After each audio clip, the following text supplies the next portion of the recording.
यार मैं एक गल बड़ी नोट की है जिला दा फकीरन मिलिया बड़ा परेशान है यार उसनु हाथ तक आया उस गल यही दी की है मैं छक्के छुड़ा सटे। हाँ सरकार वो मेरा हाथ चेक किया सादा भाई हनीमून वाली भी लीक है, हाँ बच्चियां वाली भी लीक है, हाँ लेकिन वो अफसोस के तेरे ब्याह वाली लीक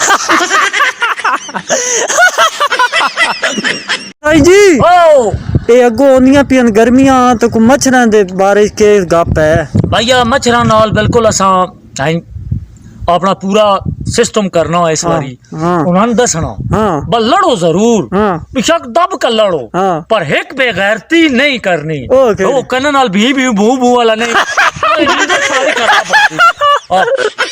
यो हाँ मैं रखे बना जे मन कोई अगेर होवे थोड़ी जी तू के बने। हाँ मुखत मशवरा देसा तो बड़ा जबरदस्त देसा। हाँ मैंने जो जेन होता तू बहु फिट बन वैसा और इतना फिट उसे मैं तन के दसा तू चौधरी ढीठ पड़ और इतना ढीठ हो भले आज साईं बड़ा फ्रेश पे लगदा, बड़ा मुतमईन लगदा पिया।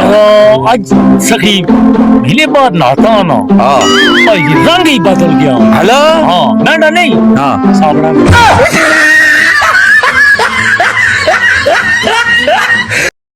चल यार सालू चाह तो कापी जा। हां चाह यार किन्नी चाह पे पानी है, चाह पी पी का तक मन के अशर होया। हां अगर तो तुसी फायजा ब्यूटी क्रीम वाले दी मशहूरी चाहुंदे हो।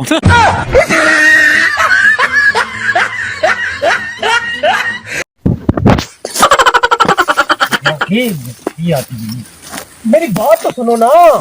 नहीं एक मिनट मेरी बात सुनो आप। के हो यार नहीं ना मंदी पी भाभी का दिया समझ ओ भाभी का दिया तुमने भी कहा था ना मैं कि हम एक हो जाएं।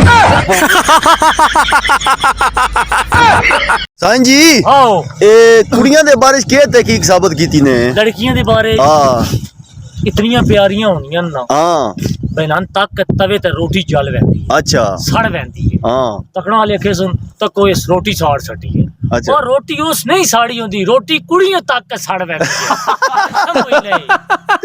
साईं ओए ओ एक सवाल दा जवाब दे। हां दुनिया दा सब तो मुश्किल तरीन सफर केड़ा? सब तो का सफर बड़े बड़े सफर नहीं कीते, बड़े बड़े किचन पर औख नहीं हुई। पर जेड़ा हे सियाले दी राती बिस्तर चोट के बाथरूम तक नहीं बैठा होंदा।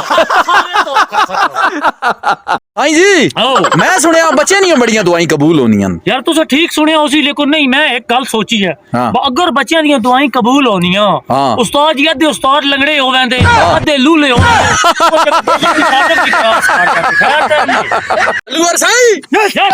हम कौन है? पाकिस्तानी। हम क्या चाहते हैं? सर्दी में गर्मी, गर्मी सर्दी। मुर्शदो हाँ ए दर्द किवें बाटी दा? दर्द केंज वंडी दा ओ त दरवाजे जंगली दे ना ते मैं तेरे नाल रल के चीका मरे सा इनु आ दिन दर्द वंडना।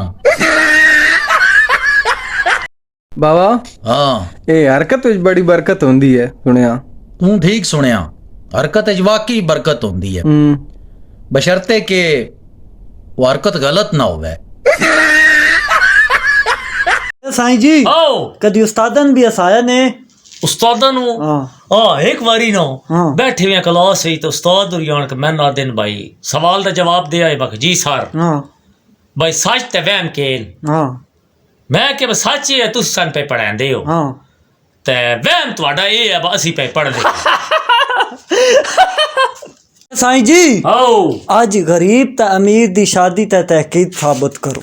हला हाँ यार अमीर जिले शादी करे दा ना हाँ वो बस हनीमून मनाओ ते फिरन टुरन ओ लाग बैंदे।